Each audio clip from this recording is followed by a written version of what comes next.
जय माला।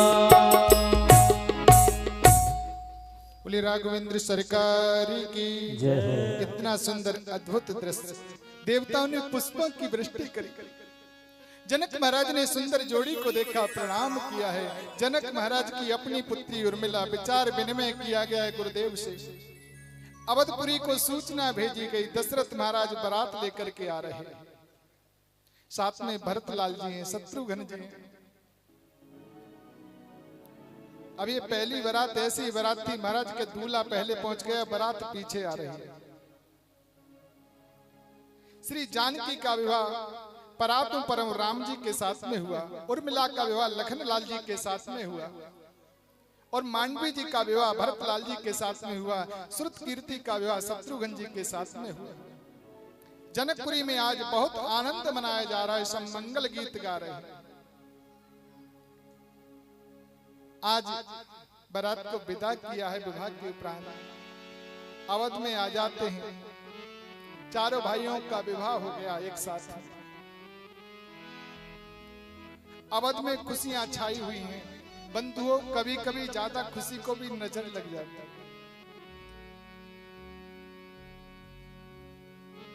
भगवान राम के राज्य अभिषेक की घोषणा हो जाती है, राम का राज तिलक होगा।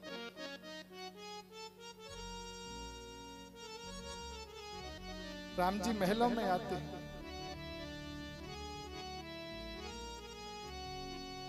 माता कौशल्या को पता चली राम गद्दी पर विराजमान होने वाला है, राज्य अभिषेक होने वाला है, राजा बनने वाला है। माता कौशल्या सोचती थी कि जब मेरा राम राजा बनेगा, उस समय पर मैं अपने हाथों से फूलों की माला को गूंथ करके उसको पहनाऊंगा। जिस समय मेरा बेटा गद्दी पर बैठे, पूरे अवध में प्रसन्नता है। अवधवासी सब चाह रहे राम जी राजा बनेंगे। लेकिन भगवत प्रेमियों, आज माता कैकेयी भी बड़ी प्रसन्न है, क्योंकि वो भी चाहती थी कि राम राजा बने।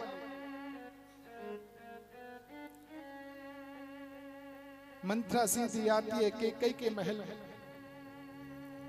रानी, क्या तुम्हें पता है अवध में क्या हो रहा है? बोले हाँ, कल राम का राज्य अभिषेक होने वाला है। अरे ये चर्चा आज नहीं हुई, ये तो अवध में 14 दिनों से चर्चा चल रही है, और आपको आज पता चली है? महाराज ने आपको नहीं बताया? बोले नहीं, आज ही तो निर्णय हुआ था सभा में। बोले नहीं रानी, ये तो 15 दिन से 14 दिन से अवध में चर्चा चल रही थी कि राम का राज्य अभिषेक होगा और भरत के लिए वन भेजा जाएगा। बोले तू क्या बोलती है? आज कुबुद्धि का प्रभाव, मंत्रा का जो प्रभाव, संग दोष सबसे बड़ा होता बंधु। इसीलिए तो शास्त्र कहते हैं संग करना है तो सत महापुरुषों का करो। जैसे का संग करोगे, मंत्रा का यदि कैकेयी ने संग नहीं किया होता तो पूरा अवध इधर बिखरा नहीं पड़ा होता। मंत्रा का संग कैकेयी ने किया।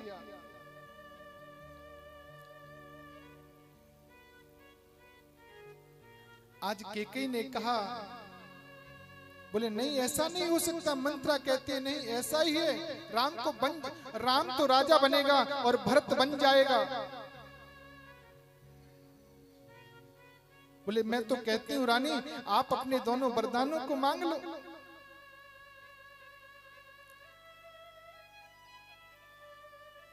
कैकेयी आज अपने महलों से कोप भवन में चली जाती है। जो वस्त्र थे, साड़ी श्रृंगार थे, उतार करके काले वस्त्रों को पहन करके और कोप भवन में पहुंच जाती है।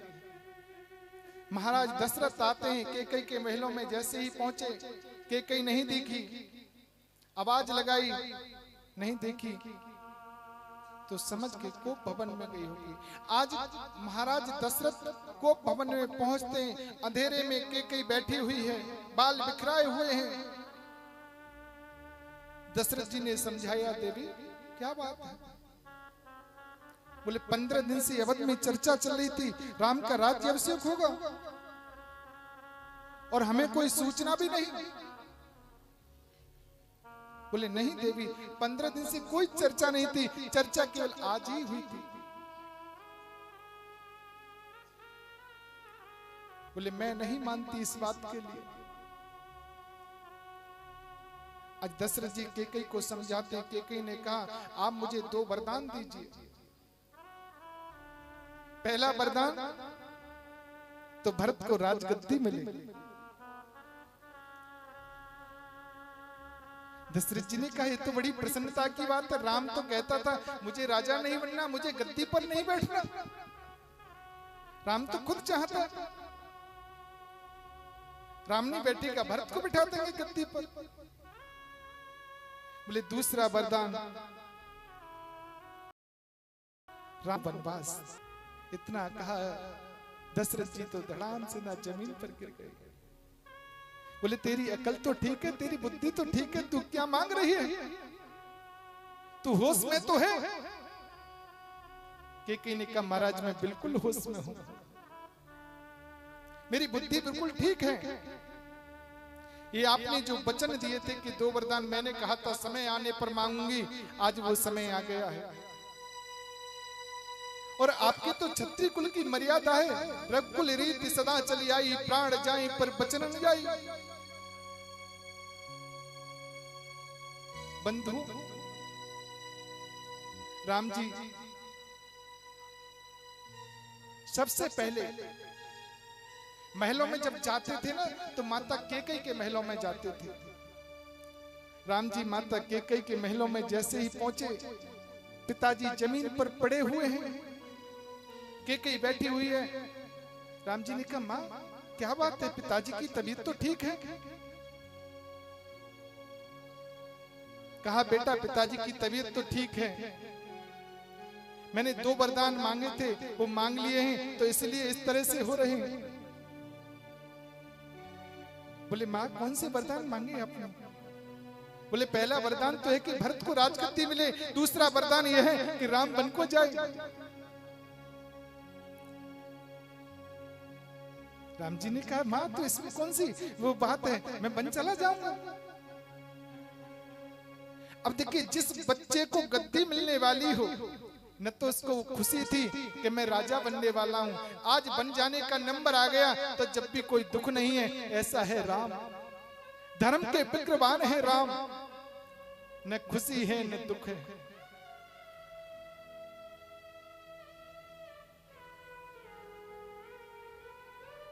राम माता कौशल्या के महलों में आते हैं, प्रणाम करते हैं। माँ अपने हाथों से राम के लिए हार तैयार कर रही थी, कल मेरा राम राजा बनेगा, मैं अपने हाथों से माला पहनाऊंगी।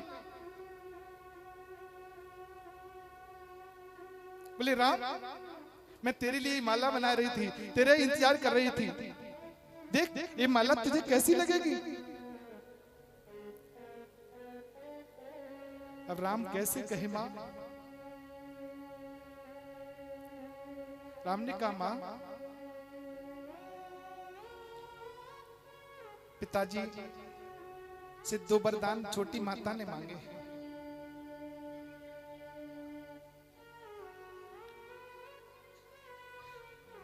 माता ने मांगा है कि भरत को गद्दी मिलेगी, मुझे वनवास मिलेगा। और मां तुम चिंता न करो, दुख न करो, मुझे कोई कष्ट नहीं, कोई परेशानी नहीं। कौशल्या के हाथ से तो माला ही छूट पड़ी।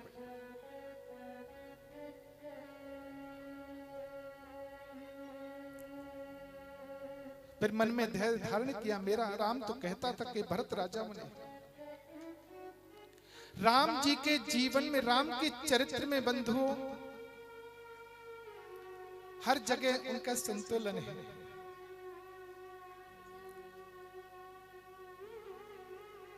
बलखल वस्त्रों को पहन करके राम लक्ष्मण सीता वन को जा रहे हैं।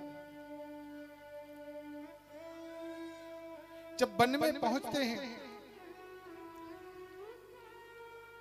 सुमित्र जी को भेजते हैं दशरथ जी, बोले जाओ आप राम को वापस लौटा करके लाओ। 2-4 दिन वन में घुमा करके वापस ले आना। लेकिन राम सबको सोते ही छोड़ कर